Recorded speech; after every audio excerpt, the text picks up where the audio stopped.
여러분들이 애정결핍을 벗어날 수 없는 이유, 계속 고통 속에서 살아가는 이유는 바로 때문이에요. 이 문제를 해결해야 여러분들의 뿌리까지 바뀔 수 있어요. 혹시 누구를 만나면서 이런 말 들어본 적 있나요? 너 진짜 사람 질리게 한다. 내가 너한테 얼마나 더 해야 돼? 너도 너 시간을 좀 가져. 너는 왜 항상 내가 너를 버릴 거라고 생각해? 아니면 반대로 타인과 관계를 맺으면서 이런 생각을 하고 있을지도 몰라요. 내가 잘해주면 상대는 나를 떠나지 않을 거야. 같이 있어도 혼자 있어도 너무 외롭고 불안해. 저 사람의 마음이 변했나? 내가 더 이상 좋지 않나? 상대가 달라지지만 비슷한 말을 들은 게 한두 번이 아니고 타인을 만날 때 이런 생각이 자주 일어난다면 여러분들은 애정결핍으로 대인관계를 망치고 있을 가능성이 높아요. 저 또한 애정결핍으로 저런 생각들을 무의식적으로 해왔고 거의 10대, 20대를 다 날렸다고 해도 과언이 아니에요. 그래서 그걸 해결하기 위해서 코치를 찾고 연기도 다시 배우고 무의식, 심리치료, 마음공부까지 주구장창 읽으면서 해결하고 나아갔죠. 그리고 지금은 저와 같은 문제를 겪은 사람들을 코칭하고 도와주고 있어요. 모든 사람들은 사랑받고 싶고 의존하고 싶은 욕구가 있어요. 그냥 본능적인 거예요. 나에게 가장 가까운 사람에게 사랑받기 싫고 중요하지 않는 존재이고 싶은 사람이 있나요? 결핍의 크기와 깊이가 다를 뿐이지 우리 모두는 어느 정도의 결핍들은 다 가지고 있어요. 하지만 이 결핍이 너무 커서 상대도 힘들게 하고 누굴 만나도 외롭고 항상 나를 떠날까봐 조마조마하고 불안하고 더 나아가 삶이 악순환으로 흘러가고 있다면 해결해야 돼요. 뭐 여러 가지 방법들이 있죠. 거울 보고 넌 사랑받을 가치가 있어. 난 너를 사랑해. 이렇게 하라는 말을 하잖아요. 근데 그게 입으로는 뱉어져도 나의 내면에서는 느껴지잖아요. 내가 이런 마음을 저항하고 있다라는 걸. 물론 이런 방법들이 전혀 쓸모가 없다라는 말을 하려고 하는 것이 아니에요. 하지만 뭔가 좀 부족해요. 본질적인 해결이 되지 못한다고 느껴요. 그래서 오늘 영상에서는 다른 영상에서는 본 적 없는 내 뿌리부터 바뀌려면 본질적으로 어떻게 해야 되는지에 대해서 자세하게 말씀드릴게요. 하루 루틴을 만들어서 지켜라. 혼자 있어도 괜찮다는 경험을 쌓아라. 이런 흔한 말은 하지 않을 거예요. 오늘 영상 끝까지 보고 계속 시도하신다면 여러분들의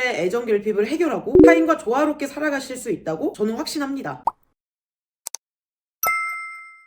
일단 애정결핍이라는 게 왜 생길까요? 가장 핵심은 어린 시절 부모로부터 충분하고 일관된 사랑, 정서적 지지를 받지 못했기 때문에 생겨요. 우리가 원하는 사랑을 부모님이 알아서 척척 주면 참 좋았겠지만 사실 그렇지 못한 가정 환경에서 자란 사람들이 훨씬 많죠. 부모님이 정서적으로 너무 무뚝뚝하시거나 같은 행동을 했는데 일관성 없는 반응들을 보이셨거나 어떤 조건이 있어야만 사랑을 줬다면 어린아이인 우리는 혼란을 겪고 이런 신념들이 자리 잡히게 됩니다. 부모님을 화나게 만들어서는 안 돼. 그럼 난 나쁜 아이야. 내가 착한 아이가 되어야 부모님께 사랑받을 수 있어. 나는 있는 그대로 사랑을 받을 수 없어. 언제든지 버려질 수도 있어. 라는 신념을 가지게 돼요. 그렇게 되면 우리는 무엇에만 포커스하게 돼요? 부모가 나를 사랑하냐? 사랑하지 않느냐에만 집중하게 되고 나의 모든 언행은 사랑받기 위한 언행이 되고 상대방의 언행 또한 나를 사랑하냐? 사랑하지 않느냐로만 의도를 파악하고 해석하게 돼요. 이런 신념과 행동들이 어린 시절에 끝나면 참 좋겠지만 성인이 되어서도 반복이 됩니다. 대상만 달라질 뿐 똑같아요. 부모님을 소유하고 싶은 자식처럼 대상 주변에 있는 사람들을 질투하게 되고 집착하고 통제하고 그 사람이 나에게만 올인해주길 바라죠. 친구나 애인처럼 가까운 사람이 생기면 의존하고 싶어지고 어릴 때 받고 싶었던 사랑을 그 사람에게 얻고 싶어해요. 그리고 매 순간 나를 사랑하는지 확인을 받고 싶어하죠. 그러니까 당연히 상대방의 반응에 크게 좌지우지하게 됩니다. 상대가 다정하면 행복하고 무뚝뚝하면 막 불안하고 연락을 빨리 하면 안심하고 연락이 늦으면 패닉 상태가 돼요. 일관된 행동을 해라. 내가 사랑받고 있다는 것을 알려줘라. 느끼게 해줘라. 라고 집착과 통제가 더욱더 심해집니다. 더 나아가서 상대를 조종하려고 하기까지 해요. 그래서 자주 하는 생각과 말이 너가 나를 사랑한다면 이렇게 해줘야 하는 거야. 사랑하니까 내가 너한테 이러는 거야. 라는 말을 자주 해요. 또한 외로움을 견디지 못하고 공허하고 결핍된 마음을 채우고 싶은 욕구가 가득하기 때문에 술, 음식, 사람, 섹스, 일에 빠져요. 하면 안 된다고 머리로는 알아도 내 내면을 빠르게 안정화시켜주고 부정적인 감정을 느끼지 않게 해주니 점점 찾는 횟수가 많아져요. 그럼 결국 중독의 상태까지 가고 나 자신이 피폐해집니다. 이 영상을 보시는 분들도 난 지금 이 정도는 아닌데 하더라도 이걸 방치하면 더 안 좋은 상황이 펼쳐질 가능성이 높아지죠. 일과 후 맛있는 맥주, 친한 사람과의 만남, 내가 해야 할 일을 열심히 하는 것과는 별개입니다. 여기까지 정리하면 애정결핍인 사람들은 상대에게 과도한 집착과 의존을 하고 상대방에게 끊임없는 사랑을 확인받으려고 하고 상대방이 나의 감정을 책임져줬으면 하는 특징이 있어요. 지금 이 세 가지의 공통점이 뭐죠? 외부, 상대에게 다 떠맡기고 있어요. 이거를 해결하려면 내 내면에 집중해서 하면서 스스로 해결해야 돼요. 바로 첫 번째 갑니다. 애정결핍의 문제는 혼자 있는 걸 못 견디는 걸까요? 더 깊이 들어가면 자신의 감정을 두려워하는 거예요. 이 사람이 더 이상 나를 사랑하지 않을 것 같다는 불안, 내가 혼자가 될 거라는 두려움, 혼자 있을 때 느껴지는 외로움과 소외감, 내 존재가 거부당한 것 같은 수치심, 괴로움, 이런 감정들을 느끼는 걸 두려워하는 거예요. 왜 그럴까요? 고통스러우니까요. 그리고 우리는 이 고통스러운 감정을 해결할 방법들을 배우지 못했고 찾지 못했고, 설령 더 나은 방법을 적용한다고 하더라도 더 악화될 것이 두려워서 못합니다. 이런 부정적인 감정들을 다 피하고 외부에 의존하면서 안정시켜 왔는데 스스로 감정을 잘 조절할 수 있을까요? 아니죠. 이제는 자기 감정을 똑바로 직면하고 책임지는 거예요. 불안, 외로움, 두려움 등등 이런 부정적인 감정이 올라올 때 그걸 회피하지 않고 있는 그대로 그냥 느끼는 거예요. 제가 20대 초중반에 서울로 왔는데 엄청 외롭더라고요. 저 또한 애정결핍을 겪고 있었기 때문에 누군가에게 전화도 하고 사람을 만나려고 엄청 노력을 했어요. 하루 이틀이면 괜찮아질 줄 알았는데 외로움이 훅 올라오면서 조용한 집안에 있기가 싫더라고요. 그래서 거리로 나갔어요. 사람들의 그 북적북적한 에너지 속에 계속 들어가려고 했어요. 혼자 있고 조용하면 나의 감정들이 더 잘 느껴지니까 회피를 한 거죠. 근데 그럴수록 제 감정들이 더 잘 느껴졌어요. 그래서 더욱더 회피했어요. 어느 날처럼 거리를 돌아다니다가 집에 터벅터벅 걸어 돌아오는데 이제는 이걸 막을 수가 없다라는 걸 알겠더라고요. 그냥 그게 느껴졌어요, 직감적으로. 그래서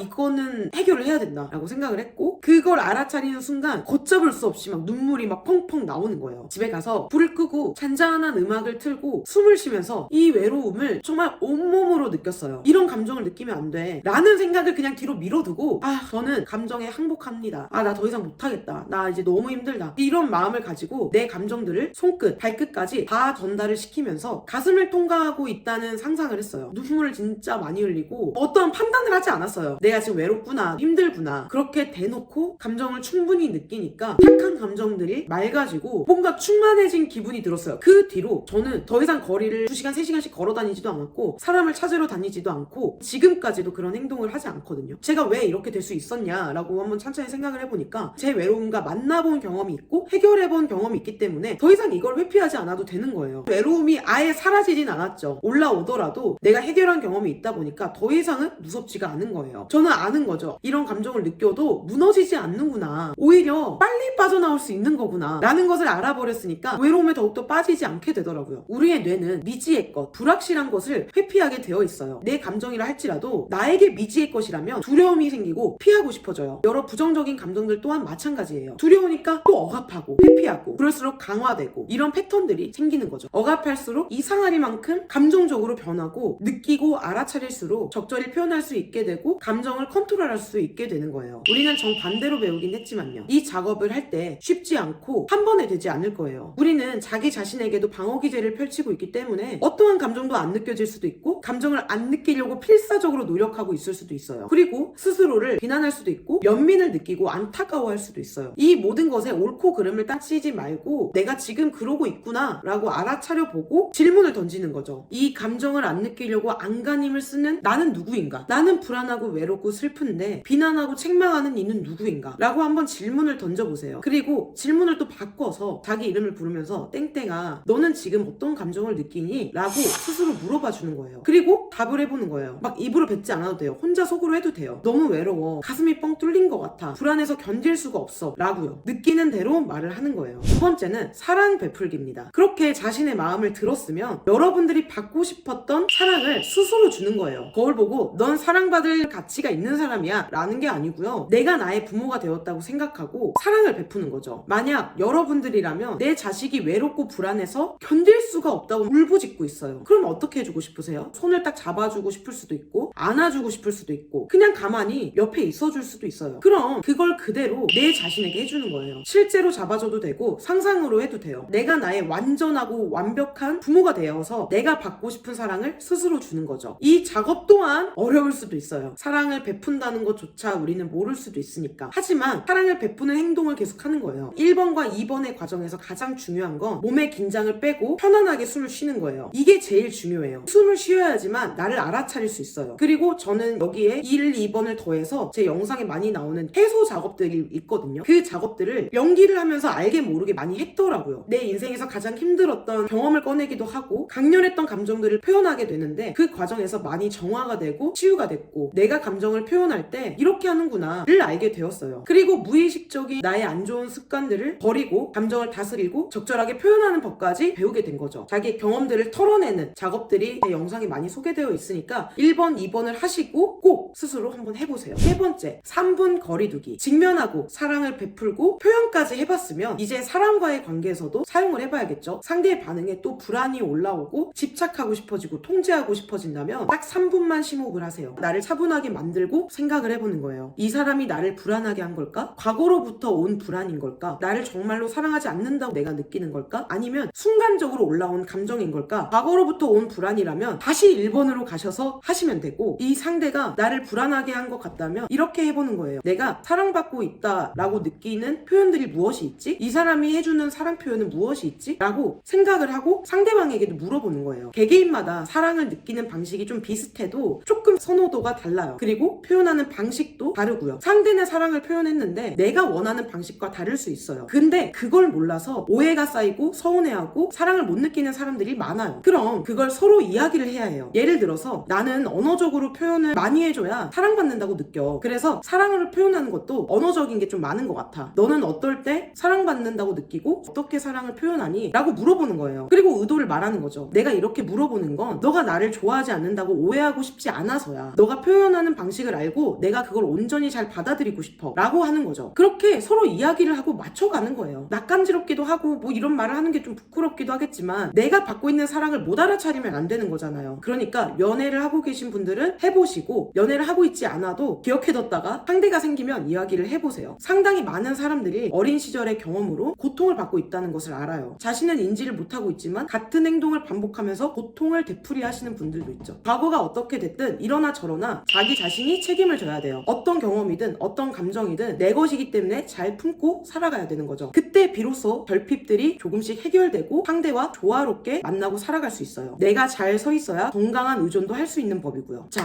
정리할게요. 애정 결핍을 해결하는 방법 3가지. 첫 번째, 직면기법. 두 번째, 사랑 베풀기. 세 번째는 3분 거리두기. 꼭 한번 적용해보시고 해결해 나가보세요. 아시겠죠? 그럼 다음 영상에서 만나요. 안녕.